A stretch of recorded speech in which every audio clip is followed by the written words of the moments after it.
edition, and we have a transit development plan presentation. Joe, I think I'm going to turn it over to you, and I'll let you take over. Sure, sounds great. Good morning, everybody. Thank you very much for making some of the time for this special meeting. Before I start, I'll just double check with Michael. Do you want to kick anything off before we dive right into our presentation? No, I think, the board here knows that we've been working on updating the transit development plan for a little over a year now. And the transit development plan is kind of the pivotal document that guides MapBus's decision making, like comprehensive plans are for cities, or like the Metropolitan Transportation Plan is for MetroCog. And so the document kind of encompasses a broad range of policies and guidance and service recommendations. We've been working pretty diligently with MapBus staff over the course of the last year to include all of these elements. And we're presenting a draft of the document today, and we would like your comment on it. And I think maybe just at the end, I'll get into the approval process. So sure. With that, Joe, go ahead and take her away. Great. Well, I will also mention that I'm joined today by my colleagues, Will Calvis from AECOM and Menno Schuking from SRF. We're kind of the key members of the consultant team that have been guiding this process for the better part of the last year and a half. Today, what I'll be doing is giving a presentation this is our final presentation to this board, where we'll be able to give a presentation of where we started and then really dive into some of the different phased planning scenarios. One of the things that was incumbent upon us for this project is to give some practical recommendations that we can offer in the near term for improving transit service, some strategic policy recommendations, but also we were asked, what is the appropriate long-term vision, for the MapBus, the scope of MapBus service. We have typically in a transit development plan like this, our focus is a 5-year time frame, but I think we wanted to make sure we looked beyond that, particularly as having recently completed a plan for future facilities and the authority study looking at what do we do with potential new funding sources. What does it look like if we truly attempt to meet all the needs? So we have that as a full build scenario for this transit plan, but we have a phased method of improvements for that. And a little bit later in the presentation, we'll walk through some of the specifics of those service recommendations, and we have a PowerPoint here that I'm presenting, but we also have the ability to pull up some very detailed maps that we have in a software program called Remix. If you do have specific questions on your neighborhood or some of the changes that we will be making, but it's a fairly lengthy document. I'm going to try to get through as a high level overview of the details here in today's meeting, but we certainly have some time for questions at the end. So with that, just to give a refresher, as Michael said, of what the purpose of a transit development plan is. Typically, our focus is that 5-year time frame for service development and looking at how we can meet immediate needs for transportation services, but also how we can meet future growth and change in the region.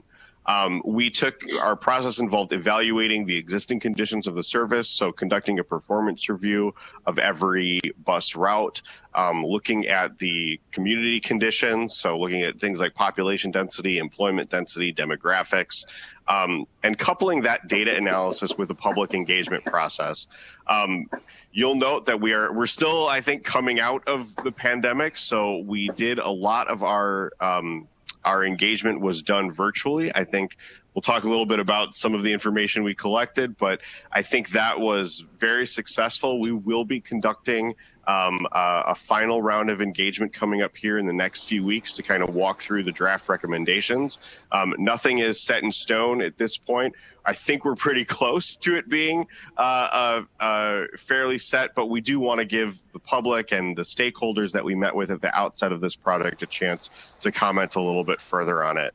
And then, yeah, we developed a set of strategic recommendations, a coordinated plan, and also a fixed route service plan for the region.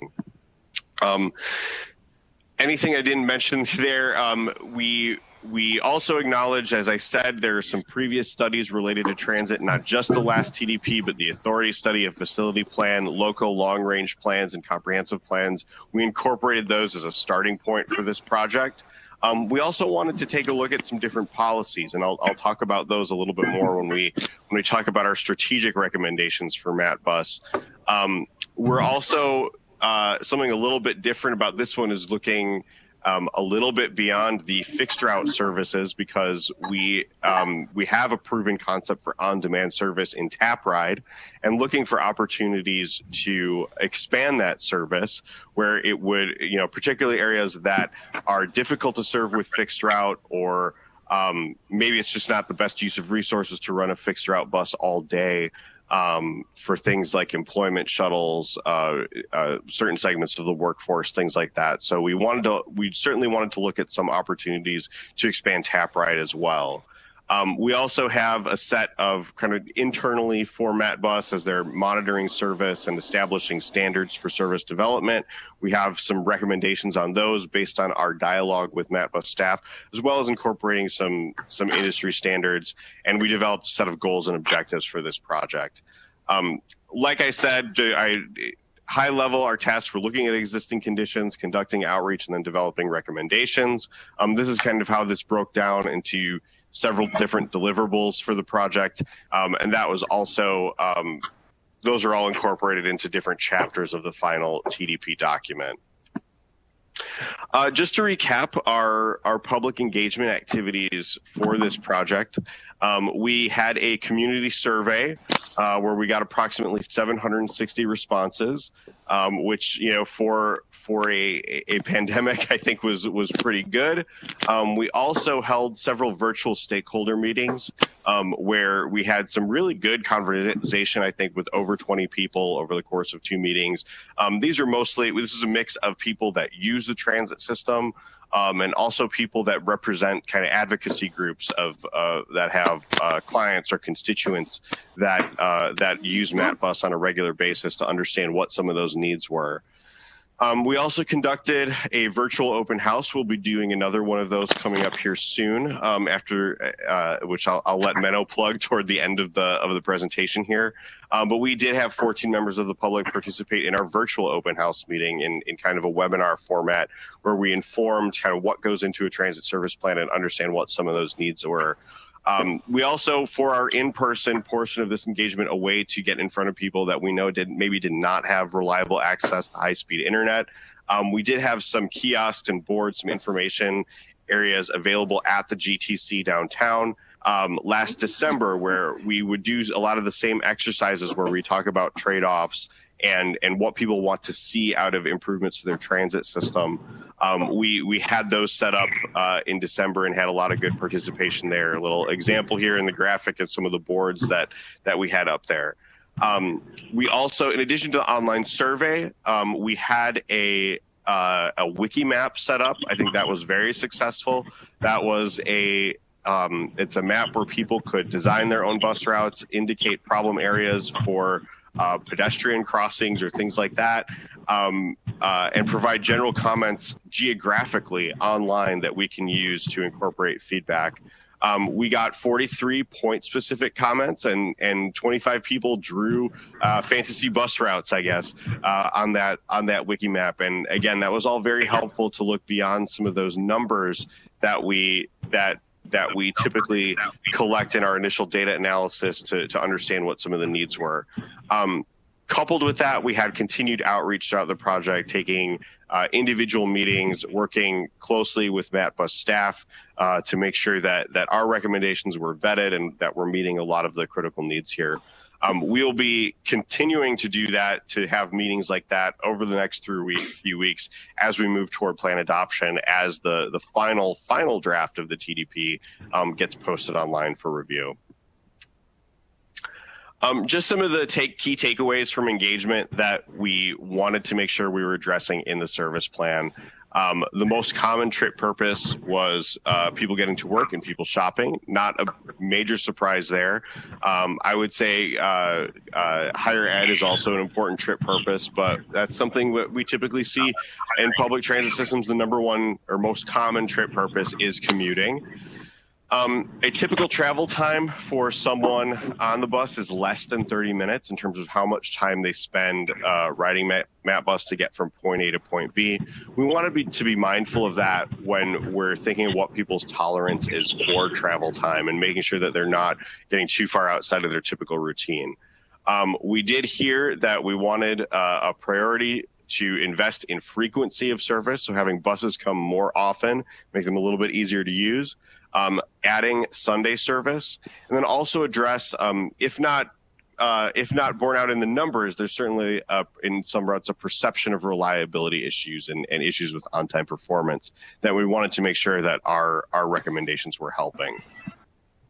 A few more key takeaways from some of our stakeholder meetings, beyond some of those survey responses and working with the public. I mentioned frequency and Sunday service. There are some new emerging destinations. I would say since the last TDP, there's been further development in places like West Fargo, also looking at a new Amazon facility and what the best way is to serve that with transit.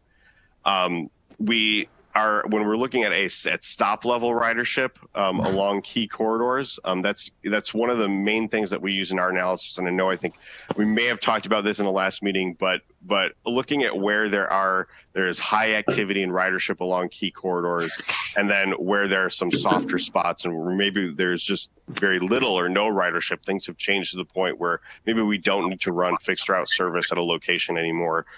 Those are some of the things that we looked at and we verified in our engagement. We also have a need for effective pedestrian infrastructure. I would say that's one of the bigger challenges of designing transit in Fargo, is that there are some gaps in sidewalks and just areas that are not developed in a way that the land use is supportive of transit, which can lead to some efficiency issues. And we tried to tailor our approach to that as we develop some of those recommendations. So with that's a little bit of a background of how we got to where we are today. We have several different phases of transit service development, and Will, I will hand this over to you momentarily. Like I said, we have a near-term phase that we're calling phase one, that's relatively small scale and something that can be done within existing resources. It's a fairly small part of the plan because, the MatBus system is pretty lean as is, I would say. Most of what we need to do to address a lot of the comments that we received before will require some additional investment. Things like introducing Sunday service and increasing frequency. That goes beyond the baseline of the resources that are out there, even though we looked at ways of kind of rebalancing the system and moving resources around. We were able to accomplish some of that in phase one, but truly the nature of the geography and the fact that there's not a lot of fat to trim from the system means that most of our recommendations go into phase two, which we've broken into several sub-phases so that we're not just throwing a doubling of the operating budget on there right away, but so that it's realistic and it can be done over time. So with that, Will, if you don't mind, I can turn it over to you, and if you can walk through some of the different service recommendations at a high level, and later we can answer any questions about this as well. Thanks, Joe. And I'm assuming everyone can hear me. Just nod yes. Very good. So phase one, as Joe mentioned, phase one is essentially most of what phase one revolves around is looking at some of the bus stop rebalancing that the team has looked at. Looking at that stop level ridership and seeing where it is on certain routes that bus stops could be either consolidated or moved a few blocks here or there to help improve on-time performance, etc.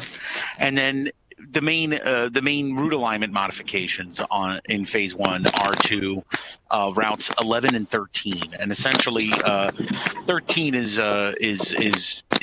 changes that allow it to just run without doubling back on itself through the NDSU area. So that's pretty straightforward. And 11 just has a slight modification as it approaches downtown and the ground transportation center. When you see here on this map, also you'll see route 17 and 32W are on there because we didn't have any changes proposed for those routes throughout the life of the plan. So next slide, Joe. So phase 2A is where you start to see some changes starting to happen. And what we did in phase 2A is first we looked now at the Moorhead side of the river at the beginning of phase 2A. We looked at routes 1 and 2 and 5. The existing Route 5, which is on the south of Interstate 94 in the Moorhead area. And we combined parts of Route 5 with either Route 1 or Route 2, so that this way both of those routes continue over to the areas south of I-94 and provide a little better connectivity between not just downtown Fargo and the colleges, both Concordia and MSU Moorhead, but also between those generators and the sort of the shopping districts south of Interstate 94 and the Hornbachers that's down there, some of the apartment complexes on Route 2, on the proposed Route 2, etc. The other change in phase 2A is we took what was the Route 16 on the Fargo side of the river, and as it came out of the West Acres area, instead of sending it up to the GTC, to the Ground Transportation Center, we have it cross the Red River on I-94, serve the Marriott Transfer Center, and then make its way through Moorhead, across 20 and up to the Dilworth Walmart Transfer Center. So this provides sort of a new crosstown connection that does not force folks to have to go through the GTC if they're not looking to get between sort of the Moorhead area, some of those academic generators in the community, the other generators throughout Moorhead, and the West Acres shopping area. To do that, we also adjusted Route 14 a bit, not a little on its southern end, but also specifically on its northern end, and how it approaches the GTC, so that it covers some of the territory that the old Route 16, what we're now calling Route 8, used to cover, and so it provides still the same the same level of convenience for folks in that area. Next slide, Joe. So phase 2B is as you could see now, we have more of a heavy lift, so to speak. I'll do the Moorhead side of the river first, a little more succinct. Routes 3, 4, and 6 are modified in this phase, and so in terms of alignment, the 3 and the 4 are similar in some respects to what they used to be. The 3 has some more changes. The 3 is serving that southeast area of Moorhead, and then it's coming up through again through the 20th Street corridor. It goes over to near the high school, comes across and serves downtown Fargo and downtown Moorhead on the way in. Route 4 is now slightly different. What's happening with Route 4 is that it has become more of a bi-directional route. Today, if you're familiar with Route 4, it does sort of a loop around itself a couple of times when as it approaches the Dilworth Walmart and downtown Fargo, depending on the direction of travel.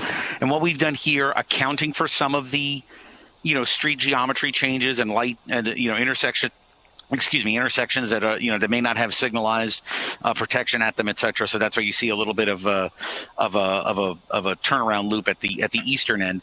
But now it's a much more straightforward bi-directional route. Someone can go out to Route 4, and they can get a bus going westbound or eastbound along the route. Finally, 6 is see sort of a bit of a sea change here, and it's probably one of the, besides the Route 8 that goes over towards West Acres, the 6 is one of the larger changes in the Moorhead area. And what that does is that it still has the collector distributor loop in Dilworth, which we're proposing run bi-directionally. There'll be a bus that does it clockwise, and then on the next trip, there will be a bus that does it counterclockwise, et cetera. This includes a frequency of service enhancement. But it also, and the key difference here, it also goes basically, again, across by the high school, and then goes through downtown Moorhead and into the GTC in Fargo. So in addition to serving the Dilworth Walmart and allowing for those connections there, it'll provide Dilworth with a with a no transfer ride into the GTC, if that's what folks desire. And then, of course, from there, they can connect and go to whether it be NDSU or go out to West Acres if they so desire, the West Acres area, whatever that may be, with one less transfer than they would otherwise might have today if they're coming from Dilworth. On the Fargo side of the river, basically, what you see here is, the 11 and the 13 are back on there because they now have some additional frequency and span of service enhancements, running a little more often than they do today. Route 15, which is today looking at the existing conditions, as Joe mentioned, when we first dove into the process, 15 is one of the strongest routes that connects the GTC with West Acres. And what we did here is that we kept that sort of east-west spine corridor.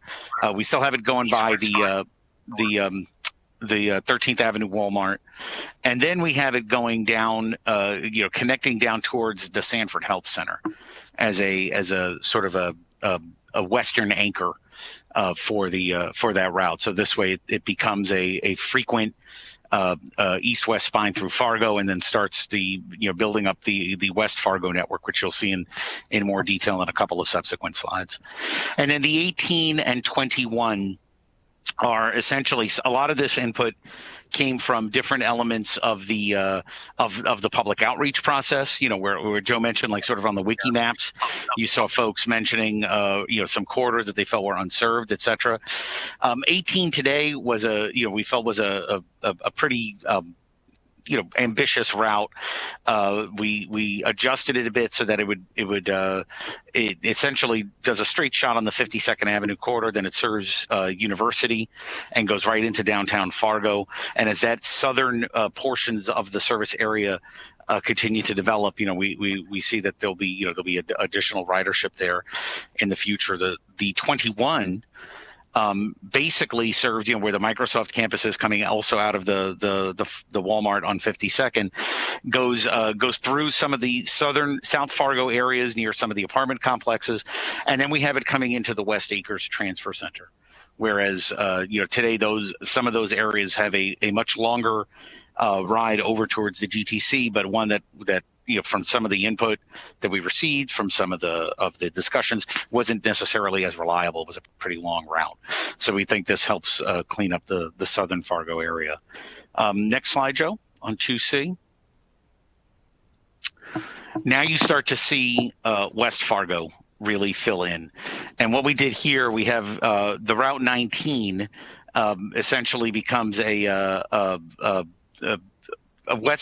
a West Fargo route that takes the existing West Fargo loop, but recognizing that this is ambitious, and as Joe mentioned, we're looking probably past at this point already some of the more traditional 5-year planning horizons of a TDP, but we have that West Fargo service still operate its sort of collector distributor loop in West Fargo, but then have it head into the GTC and serving the Main Avenue corridor in Fargo. Main Avenue, today may not be the best transit corridor, as Joe alluded to earlier. There's some land use and pedestrian access issues, but as as Main Avenue is redeveloped, as more generators that are somewhat more transit oriented or at least transit friendly develop along Main Avenue, then this service is something that we think could really help link parts of that corridor and that section of Fargo with West Fargo. The 20 is a route that we've proposed basically to it becomes sort of a C-shaped route. It's a little difficult to see on this map, and I apologize, but it comes out of the West Acres Transfer Center. It runs through West Fargo and sort of the traditional downtown Fargo area, and then it runs basically north. It goes through the Hornbachers complex where Gateway West Shopping Center is, and then runs on the Cheyenne Street corridor over down to 40th Avenue, where it turns around, comes and serves the Shields Arena area, and then comes back into the Sanford Medical Center, where it meets, can meet the 15, obviously. So if you think of this, Route 15, which you remember seeing on the prior slide, went directly from the West Acres Transfer Center through the 13th Avenue Walmart and down to Sanford. Route 20 will do the same thing bi-directionally, but basically do it by serving West Fargo further west. And it'll do it in the way we've proposed it is that it will be in both directions of service. So that becomes more of a someone a little more intuitive for people to use. They're not looking at giant significant loops that they have to figure out which trip they're on and which direction of travel the bus is coming in this hour, et cetera. So this becomes a little more straightforward. And then finally, the proposed Route 24 is really a straight shot route. This one again goes down to the 52nd Street corridor. You could see it there on the bottom of the map, moving west from the Walmart along the 52nd corridor, 52nd Avenue corridor, excuse me, and then going up the Cheyenne Street corridor, and then doing a straight shot across 13th Avenue into the West Acres Transfer Center at the shopping center there. And so taken together, obviously all of these provide a significantly adjusted amount of service in West Fargo, and gets rid of currently, if like Joe mentioned, there's not a lot of fat in the system, and some of these areas of the metropolitan area, which have seen a lot of recent growth, were being served by routes that tried to do a lot with one route. I'm thinking of looking at the current 24, and that's the kind of thing that we're trying to address here. Looking at what folks have asked for as well. So next slide, Joe. Phase 2D. Sure. And Will, maybe I can just pause here for a second. We're throwing a lot of information out there. And sure. Does anybody have any questions about some of these changes? As I mentioned before, I can stop sharing the PowerPoint and Will can pull up a more kind of dynamic map. We can zoom in on some of this stuff. It's a little bit hard to show on a PowerPoint. It's sometimes just how these all go together. There are a few more phases of the fixed route development we're going to go through, but I thought it might be good to pause right now, see if anyone would like us to zoom in on a particular location, compare it to what it looks like today. We can do that right now for sure. This is Steve Lindas. Actually, I would be interested in looking at in Moorhead south of I-94. In particular, just kind of the compare and contrast existing versus planned. Sure. I can stop sharing. I think that worked. And I can turn it over to you, Will, if you want to pull some of that up. How do I know? I'm about to sound technically inept because I never use tech. It's in your upper left corner. There is a little button. It's the second one from the left called Start Presentation. I see. And that should do it, and then it'll let you select a window. I love it. Look at this. How high tech can we be?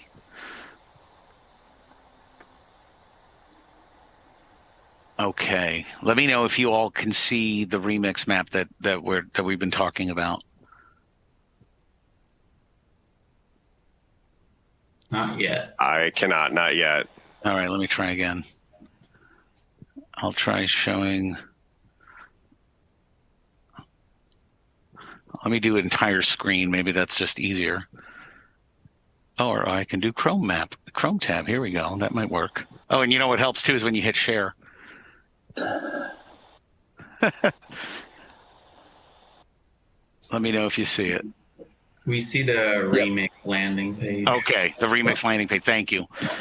Okay, so the question was about the Moorhead area south of I-94. So today, as I zoom in, right, today essentially the way it works is that routes 1 and 2. So Will, we're still go ahead. on the remix landing page.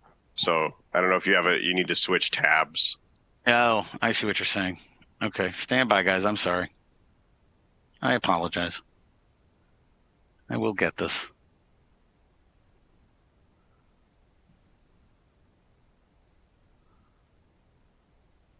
Now you should be getting it now. Yes, there you go. Okay, sorry everybody. Mhm. So today, Route 20, let me do this. Let me hide all the routes so it becomes a little clearer. And then I'll do Route 1 and 2. And this makes it a little more obvious. So today, Route 5. Well, let me start with routes 1 and 2. Serve basically the heart of Moorhead, some of the academic generators that we talked about previously, and they go into downtown Fargo. There is some interlining. Route 1 today interlines with the existing Route 3. Route 2 today interlines with the existing Route 5, which sort of serves this area south of I-94. Interlining meaning the bus, when it gets to the Marriott Transfer Center, a Route 2 bus becomes a Route 5 bus and basically just changes its head sign. And, after a very short service stop, continues into that area.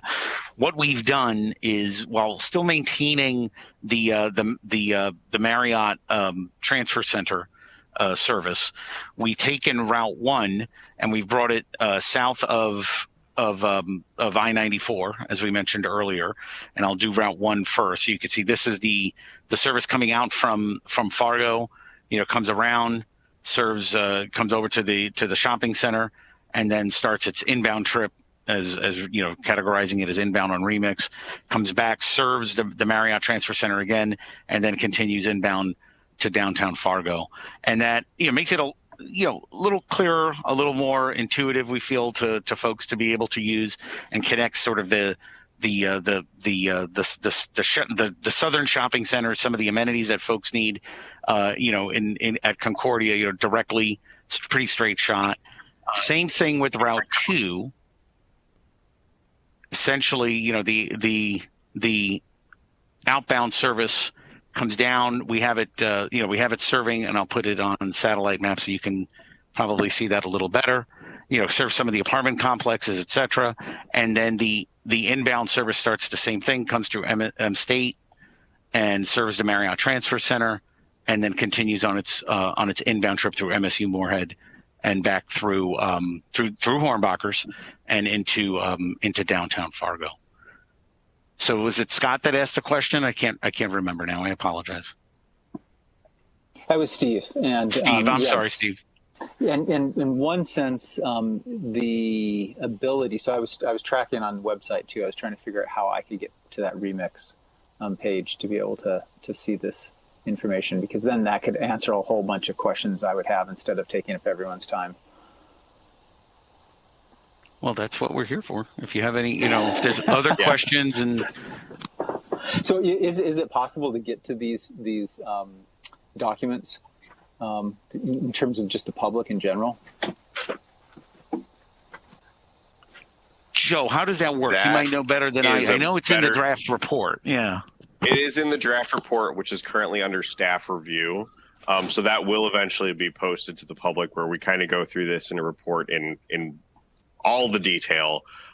As far as a public link to the remix maps, I am not sure if there's a way that we can do that with like read only access. That's certainly something we can look into. Thanks. And one thing to point out, Steve, I want to point out very quickly, like both of these routes see some enhancements in frequencies and spans as well. And you could see we haven't gotten to it because it's in a latter phase, which we'll get to in a moment, in the main PowerPoint, but we also add Sunday service as part of this service plan on both routes 1 and 2. So you get your hourly Sunday service now, and then Route 1 basically would run every 20 minutes for most of the service day. In the evenings, it would run every half hour, and on Saturdays every half hour. And then Route 2, does sort of the same thing.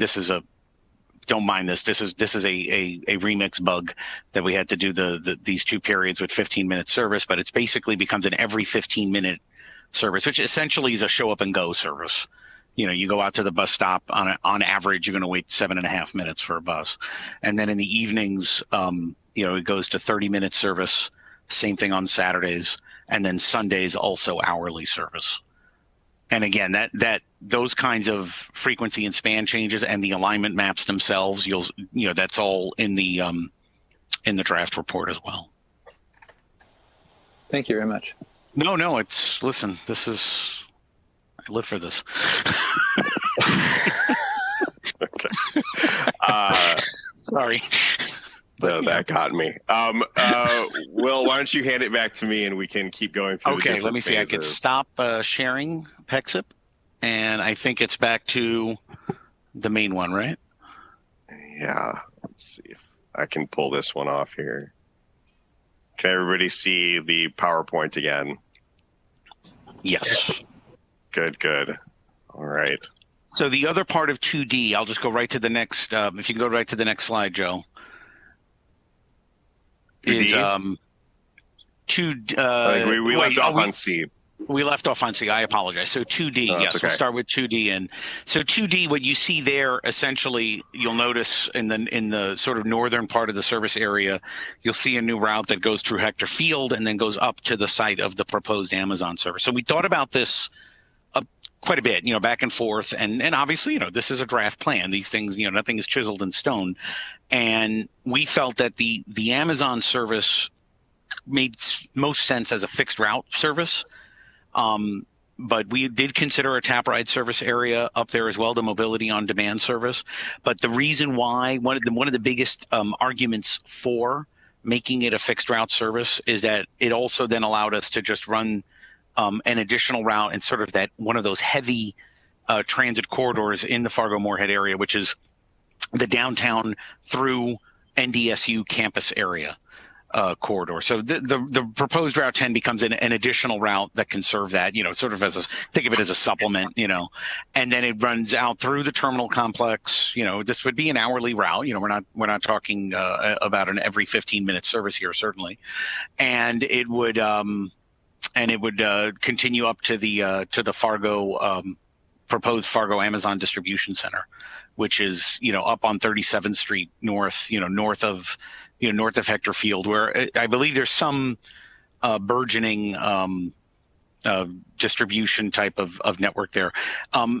We'll talk more later on in the presentation about what next steps are and funding, et cetera. But this is the kind of service too that this may be something that that either Amazon or someone may end up helping to support. I'm not saying that that's a given, but that's in other communities, these kinds of services. That's in some cases how they've been funded. So it's something to keep in mind and consider. Next slide shows I'll just add, Will, just to add to that, I think you make a really good point about looking for a funding partnership for a service like that. There are other examples. Amazon is one such employer that that in other settings has supported transit service. We don't necessarily see some fixed route service going to those far northern reaches up there to be a huge ridership generator. But the way that it does make sense, like you said, Will, is that if a portion of that route serves a very high demand area of the system, you can then add that tail to it as a supplement, and then also having some type of funding partnership definitely makes it more feasible. We do occasionally hear things about serving the airport, as well as some of those warehouse and distribution type of employers. So we provided a fixed route option in the plan if you want to do it that way. Exactly. So we added some tap ride service areas. So today, the tap ride areas are on the north side of the metro area. There's one in the industrial park, there's one near NDSU, et cetera. And what we did, and like Joe mentioned earlier, these have proven to be, I would say it's a successful application of sort of the mobility on demand or micro transit concept. And, kudos to MapBus, because there's a lot of agencies, honestly, that are, and I say this in all honesty, there's a lot of agencies still trying to figure this out, and how it works and how to provide it, and it's not always easy, and there's a lot of back and forth in terms of, does it serve a whole area? How does it connect to the fixed route service? Does it compete with the fixed route service? Does it complement it, et cetera? And what we did is we took the existing tap ride model, which does work pretty well, in terms of feeding specific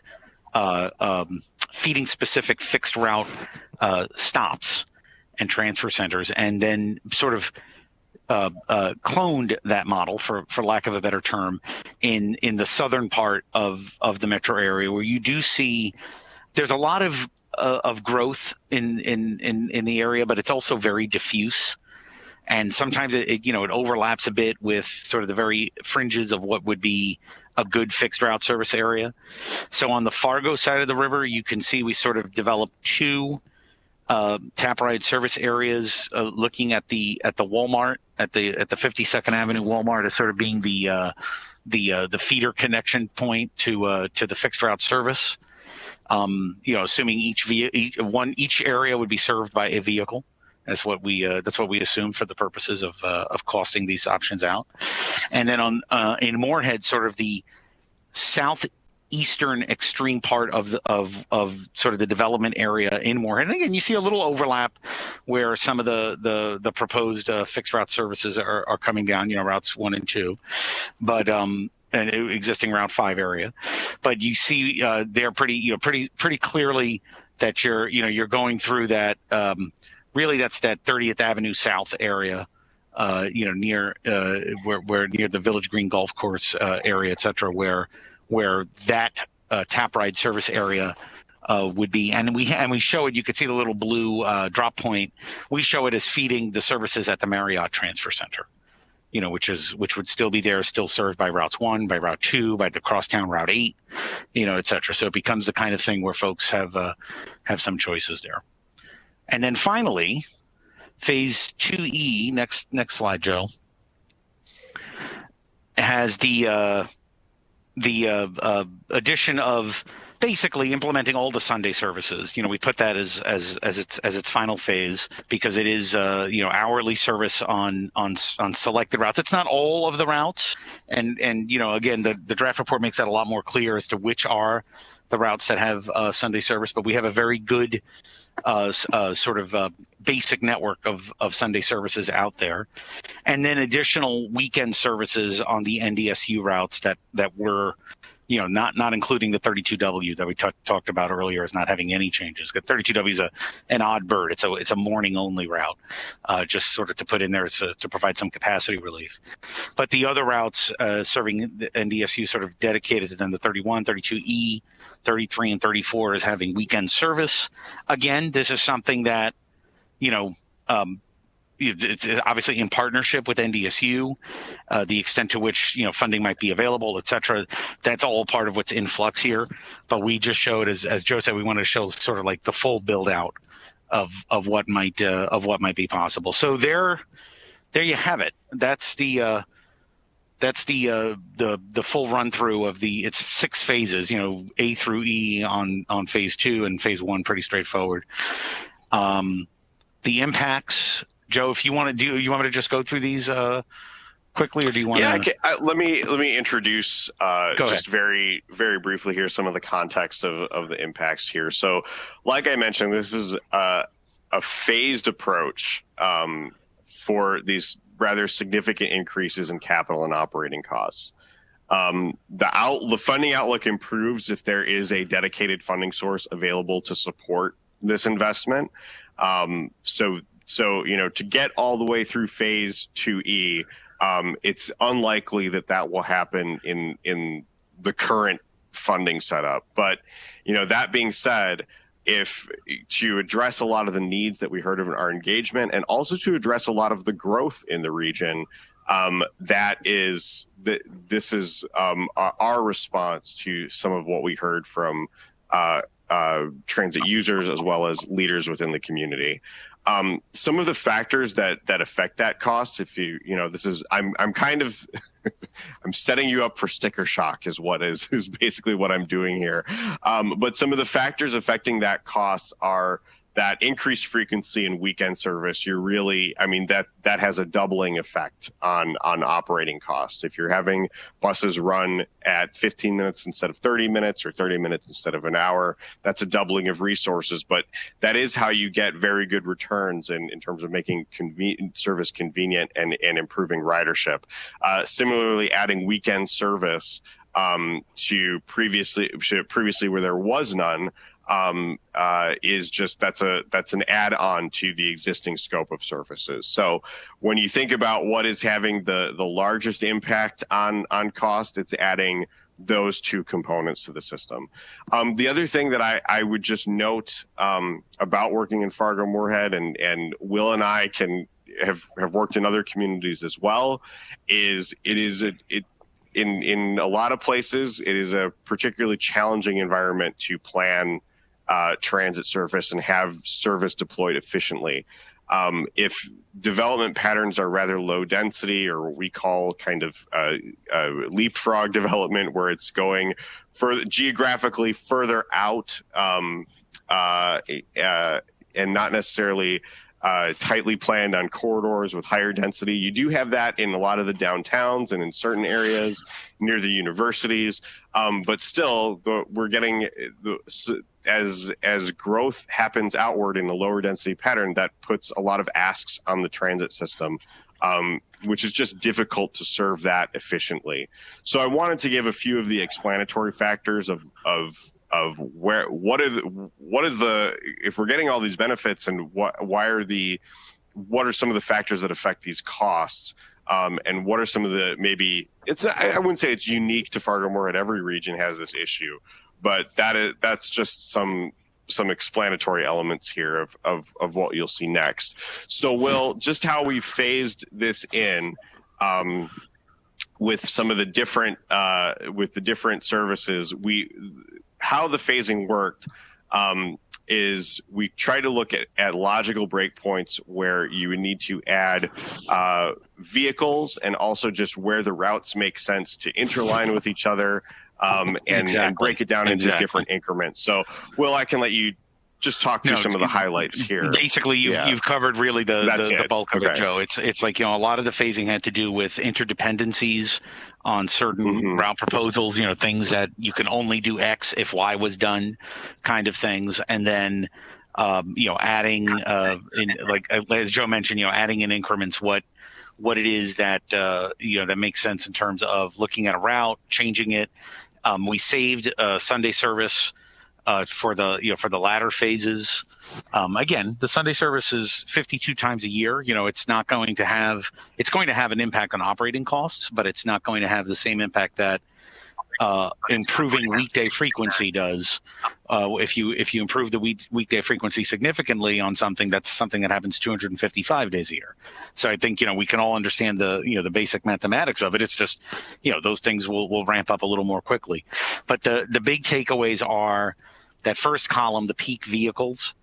Basically, what we're saying is that if it takes 33 vehicles to run peak service today, you're going to need about 20 additional vehicles by the time phase 2E is implemented. You don't see a difference between 2D and 2E because a lot of the difference there is things like Sunday service and weekend changes, which doesn't impact peak vehicles. But peak vehicles are important for capital planning. That means 20 more buses that you have to buy. And that's, by the way, those are additional buses. That's in addition to the regular and ongoing replacement cycle that's out there for the existing fleet. And when you say 20 peak vehicles additional, we're really talking about 24 buses. If you buy the additional 20% spares that the FTA likes to see, the Federal Transit Administration. And then of course you see that is the capital planning costs, the potential for the facility. can 20 more vehicles be accommodated on either, some type of expansion of the existing maintenance and operating base in Fargo, or does this then mean an additional facility, perhaps on the Moorhead side of the river? That's TBD, but that's something that needs to be that needs to be thought about. And then, of course, as Joe mentioned, on the operating side of the ledger, you see the operating costs basically increase from about $12 million a year to $21 million a year, and that's constant dollars. Current, using some assumptions of current operating costs. But that gives you a sense of the order of magnitude. Is that correct to the $100 increment? No, we're not going. That's not the way these, as you guys could tell, from these planning softwares. You're not going to be sharpening the pencil quite that much, but it is a good order of magnitude type of scale that lets you know if you're running service, X often, how many hours does it generate? What does that mean in terms of operating cost? Being that that's really the primary driver of costs, is the driver hours that are out there. No pun intended.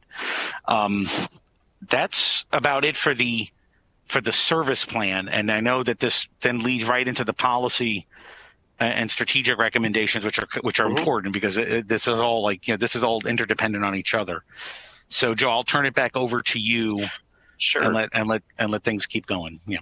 So there's in addition to adding to the scope of service and looking at how to meet various needs, there's one part of it is the service and putting it out there, but we also have several components of this plan that address the different functional areas of the transit system and how those can keep supporting effective service. So some of those included, I'll just go through it briefly here. One of the portions of our project was to do an analysis of bus stops. One of the things that we found, given that the system lives in two, and there's the Fargo side of the system, the Moorhead side of the system, and then there's overarching MetroCog looking at all three entities, kind of looking at long-range planning and different sets of data. We wanted to deliver a consistent, verified, to the best we could, file of bus stop data that shows bus stop placement, shelter amenities. We verified some of that with staff. So now that analysis has been updated, we also provided some recommended bus stop spacing standards that are sensitive to land use and also emphasize operational efficiency. One of the things with regard to having consistent spacing for bus stops, it allows you to plan for route timing a little bit more efficiently. If you're in a downtown area, for example, and it's easily walkable or rollable, you don't necessarily need to have a stop on every block, or in some instances every half block. But at the same time, if you're in an outlying area where maybe it's not very safe and you don't have sidewalks, and you maybe need to get a little bit closer to that front door, we provide some context-sensitive guidelines to how you place bus stops that build on those industry standards.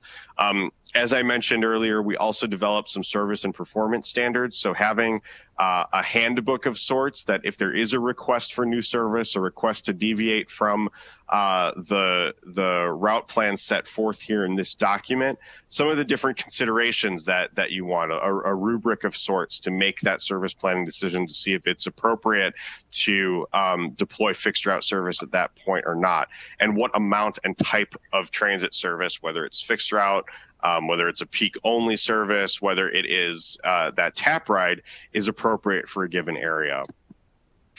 Another component of the TDP is doing a consolidated human services transportation plan, which I will just refer to as a coordinated plan, which looks beyond MATBus and the public transit service and identifies strategies for coordinating public transit with human service transportation, nonprofit, private, regional transportation providers as well. So in order to complete that portion of the project, we had a virtual workshop with stakeholders, transportation providers, advocates, people that work at human service agencies to identify what some of those needs were, and then identify strategies moving forward to better coordinate public transit and human service transportation services. Some of the things that we found through that workshop is that there's a desire to understand what services are out there, what the relationship between those needs and existing service. So developing some type of resource or a regional resource to better publicize that information and network among different providers is something that was desired. Also, there needs to be a better understanding of the different funding mechanisms and linking those projects to plan, and also providing that forum for communication among providers on a regular basis to understand and share ideas about how we can integrate these services a little bit better and better serve all different segments of the community. To complete that, we had 2 provider meetings where we gathered information and then developed some recommended strategies that we discussed on February 26th and got feedback on implementation priorities and the like. The coordinated plan is included in this TDP document, and I think the idea here is that we make sure it is comprehensive in looking at all transportation services in the region, and it also meets some federal planning requirements for any region that uses some FTA funding that is targeted toward older adults and people with disabilities. So for that, we included some coordination goals here that will be part of this adopted plan, and that is to provide accurate information to inform the public about public transportation options and how they can easily access them. We already have, MatBus as an organization has a mobility manager, so that's usually a lot of things related to transportation coordination fall under the auspices of that sort of individual, someone that can provide that can provide services to coordinate among providers, but also that interface with the transit user to make sure that they're connected with the resources that they need. We also acknowledge that public transit should have a span of service that meets user needs, looking at service that operates early in the morning, evening, and weekend service if a market exists for that service. That's something that we heard from a lot of organizations that are out there that provide some of these transportation or have clients that use these services. Emphasizing regional coordination to minimize geographic gaps in coverage, making sure that we grow and change with the community as it grows, and then making sure that MatBus has the institutional capacity to position it well to coordinate transit in the metro. Public transit is the backbone of any coordinated system. It is the most egalitarian of different modes of transportation. It's open door, open to the public, and I think we look to a public transit service, to a public transit agency, as that organization that has the most level playing field. And then when we look at how other organizations, whether it's a private taxi provider, social service agency, something like a senior service, something like that, how those can coordinate well with that public transit system so that we remove all those barriers to services. Some of the strategies that we identified in the coordinated plan included having that forum for communication, coordination between the special needs providers, those that provide client services, and transportation agencies.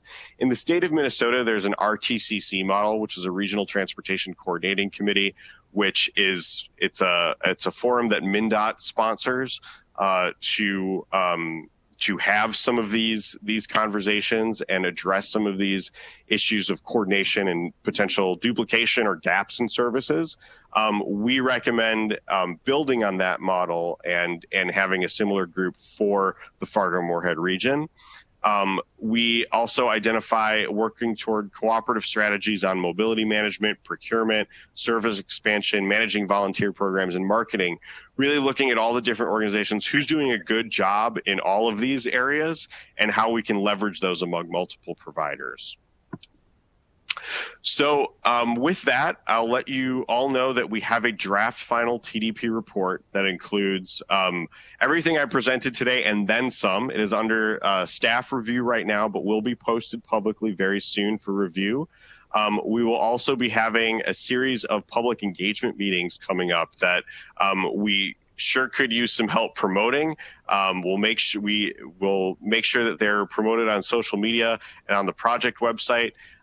But we have stakeholder meetings coming up on July 6th and 7th, as well as a virtual open house on July 7th, where we will be vetting some of these recommendations with the public and going through the key elements of the final report.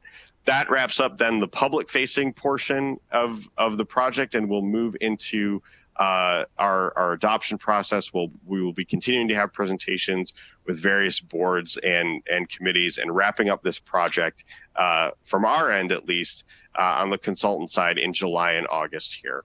I just gave an overview of next steps. So with that, I will stop sharing my screen. And I think at this point, we'll be happy to go back and answer any questions you might have. Or Michael, feel free to add to anything I just mentioned there.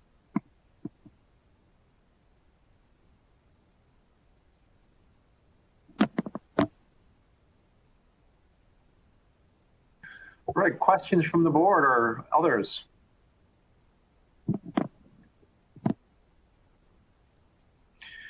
Joe, I have a question on the, looking at the increased cost. Did you do any analysis of if we increase frequencies, what that could potentially do to ridership levels? In other words, if the frequencies were to increase, could you potentially get more riders? And just trying to, obviously, as you said, there's sticker shock there. But with that, do you see the potential for increased ridership as people, maybe that's a reason they're not riding the bus right now? Hey, it doesn't match up with my schedule well enough. I got to wait too long. Would you think potential thoughts on increased ridership? Yeah, so I'll start the answer to that question, and then Will, if you want to chime in with some things that you found in your experience. We didn't do a ridership estimation model specifically for this project. But what we do know, based on the factors that go into those models, is that the quality of service has the greatest effect on ridership growth. And when I say quality, I'm looking at really two things. One is frequency. So as you mentioned, that people, especially in a system where it's a mid-size urban area, we're not looking at something that operates on a pure street grid, where we're relying a lot on transfer points and the like for people to make their trips. So if you're running something at an hourly service and they have to make a connection, that typically that takes a lot of planning. And it also takes a lot of time. So that's why having buses that run at a useful level of frequency is important.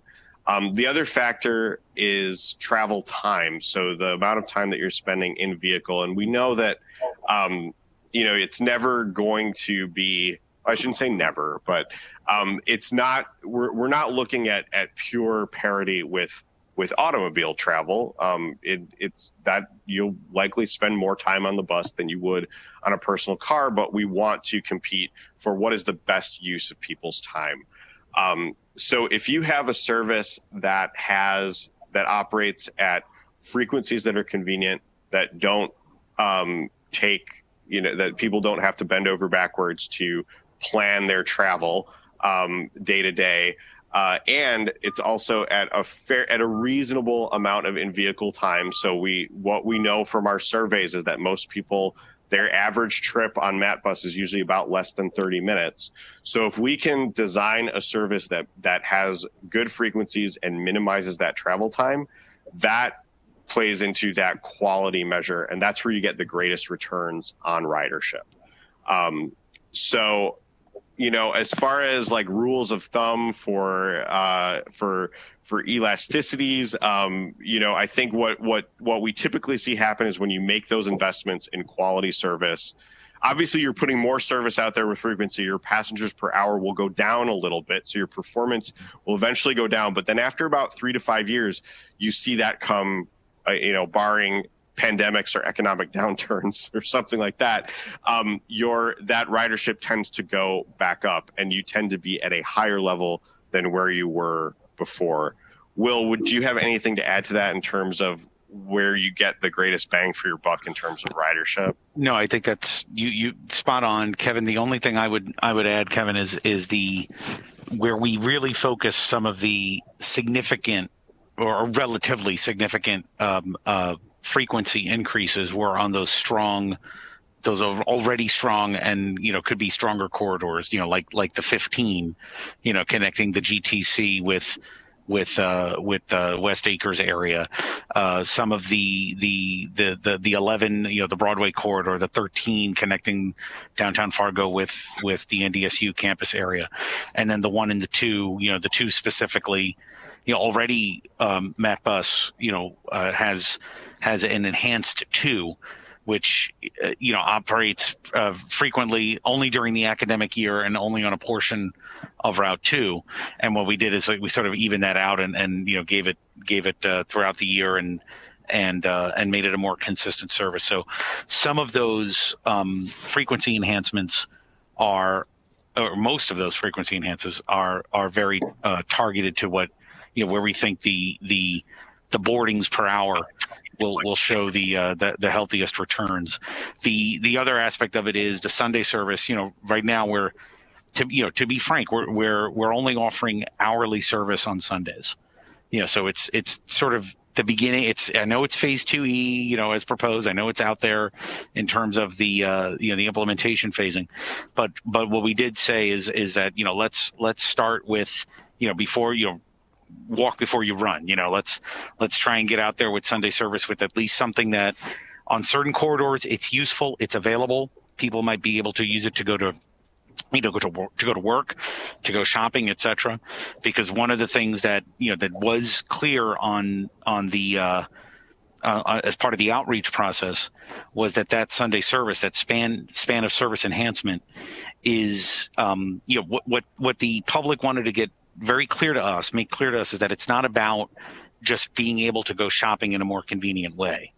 For a lot of folks on Sunday, it's about in the service economy being able to get to work in shifts that, although hourly service is not the most robust service, at least it would be available, it would be out there, and being able to get to work on shifts that are not always Monday through Friday, traditional commuting types of peaks. If you're working at the Chick-fil-A at West Acres, that's a bad example for Sunday service, I apologize, but other types of service examples, at the movie theater, whatever it might be, they have the ability to get there and be able to participate in the economy without having to necessarily make some kind of crazy accommodation for a cab on Sundays or a ride with a friend or something like that. And I think what I'll add, this is just giving me ideas of some edits we can make to the final report. It would not hurt to add what are some expectations in terms of ridership increases based on industry standards and what we know. The other thing I'll say is that part of this is also giving guidance on service monitoring. So, we're pretty confident in a lot of these route recommendations, but there are often changes to a market for transit service that we can't necessarily predict. So we also offer a lot of tools to monitor service performance, to make sure you're on the right track. And, all of these things I think are open to refinement. So if those ridership numbers after a reasonable amount of time, I would say, are not trending in the right direction, we give some tools and guidance as to how one can evaluate that service and make future decisions to modify it. Yeah, and maybe if I can just jump in here as well and talk about maybe some of the the things that we have been seeing throughout the region. And I think it's particularly poignant now that the P3 contractor has been selected and we're moving forward with the Fargo diversion project. We're seeing a lot denser development come forward in the region in some of the southern growth areas. And so a lot of the service recommendations, especially in the West Fargo area, were done because of some of the dense development that's happening, especially along the Cheyenne Street corridor. There's a new development on 32nd in Cheyenne called the Lights. That's a destination location. There's concerts and open space and shopping and apartments. It's a pretty dense location, as well as if you look down on 52nd west of Cheyenne, in that area, there's a lot of very dense development going on in West Fargo there. And we know as the diversion comes online in the next 6 years, that a lot of those southern areas will explode. And so we really want to be positioned as our region continues to grow and grow rapidly, that we are servicing clients. So that's a little bit for the reason why of looking out a little bit farther into the future. Other questions from the board or the committee? Yeah, I have one question. You've got 5 subphases to phase 2, and we're going through this, and you get phase 2C, which then phase 2D is dependent upon C being completed, basically, but we pull the plug on it. What did that do to the balance, the remaining 2 phases? How does that, I'm sure it's going to affect it big time because we've altered some routes to make all this happen. And then all of a sudden, part of the routes won't make any sense anymore because we needed to finish all 5 phases to make it work. What do you got planned for that? Will, can I punt that over to you? Absolutely. No, Brad, that's a good question. To start the answer, I think that's a very good question. Yeah, and it's the common conundrum when you do phasing, when you're trying to figure out, okay, what goes with what and whether or not something is, like I said, previously interdependent on another one. Right now, the way we've got it, and again, staff is reviewing it. There could be some things that, are still need to be tweaked. I hope there are some things that are still need to be tweaked. But I think the way we've developed it is that each phase can be an independent. Let me be very clear. Each phase in the order we've presented them you can end at a phase and not go into the subsequent phase, and then have the whole plan fall apart in terms of whether or not a certain route needed to do something in phase X and now it can't do it in phase Y. That's the thing with fixed route planning, especially. It's like a rug, right? You pull on one strand on one end of the rug, and the rug starts to come apart on the other end. What I would say you can't do is you can't skip a phase. Like the way we have the phasing set up right now, and again, this could be subject to some tweaking, depending on what MatBus staff looks at and MetroCog staff comes up with. What I would say right now is you can't do like phase 2A and then go to 2D. That would be where things start to not make sense.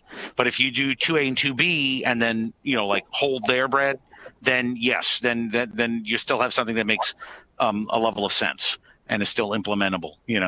That's like in the old what the FTA used to call, when you do fixed guideway planning, for rail services, when the minimum operable segment, the MOS, what's the minimum that you could do that still makes sense, kind of thing.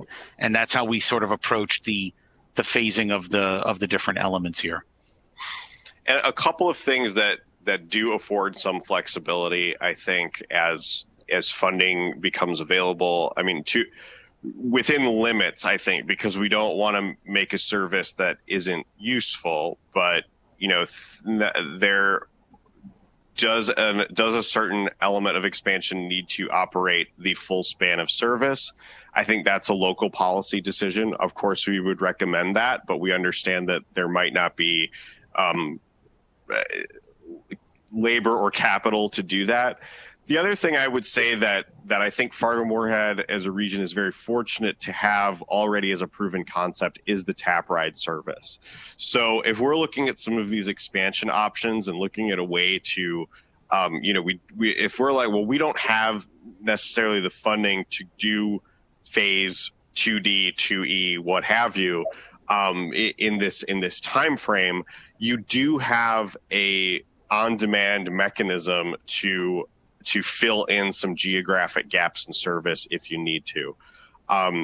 So looking at ways of using TapRide to fill it, to add to span of service, add the geographic reach of service, that's something that you have as a tool in your toolbox to help at a lower cost potential maybe to fill in some of these gaps.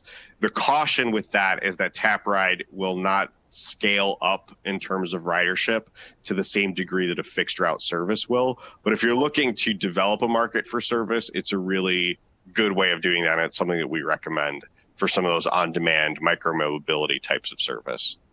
Yeah, and if I can just hop in here as well, I think as well, given the many phases that we have and what those phases represent, this is something that is going to be enacted over a longer period of time, likely not within the first couple of years. And so we'll have multiple TDP cycles, I think, for consultants to come in and analyze those things. If there are things that aren't working and have to be shifted around and realigned, that we'll have the opportunity to study those things as we implement over a longer time horizon.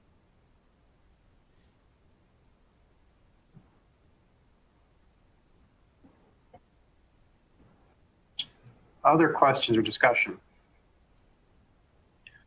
Michael, at the end of this, is the board to recommend that the plan advance to the cities for review? What's the purpose of this meeting? Yeah, I would say if the board is comfortable in making that motion, that is something that I think that would be good. We do have a date that we are set to appear in front of the Moorhead City Council. And I think, too, we are setting up a date to appear in front of the Fargo City Commission to present the findings of this plan. We will also then be taking it to MetroCog for approval as well. I believe we were going to take that in MetroCog's July meetings, but just given the holiday and pushing up against those meeting deadlines, I think we're going to postpone until August at MetroCog.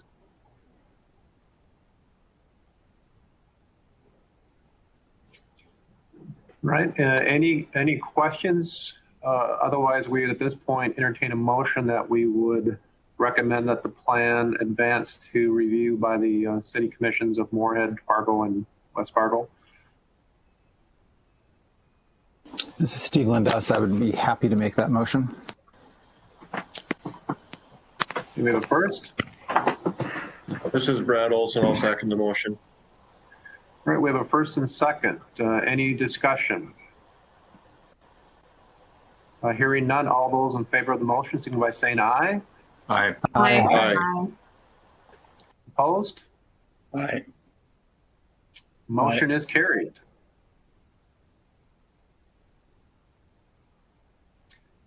Michael, next steps? So like I said before, that we are setting up meetings to appear in front of the Fargo City Commission and the Moorhead City Council.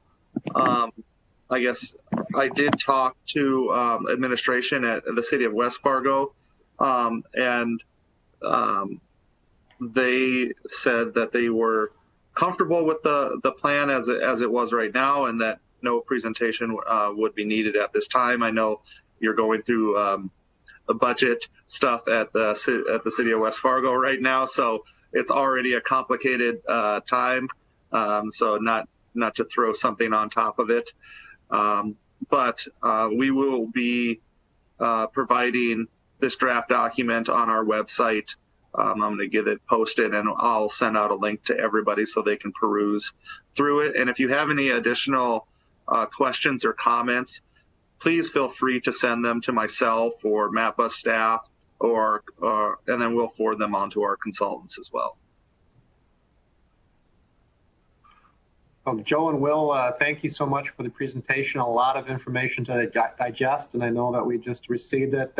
Will this, you mentioned the plan will be available, so if the board and the staff would like to get this, I'm assuming at some point we'd be able to get that. I know a lot to digest in just a short hour-and-a-half presentation, but more to come on it. Yes, this will be the draft will be posted online. As I mentioned, it's under staff review right now. We're making a few final tweaks to it, but I would encourage everyone on this board to review it and provide comments. And we're also happy to take emails, phone calls, whatever you need to address some of those questions and comments and take it over the finish line. All right. Anything else for the good of the order? Okay, hearing none, we'll officially adjourn. And thanks everyone for attending, and stay tuned for the next meeting.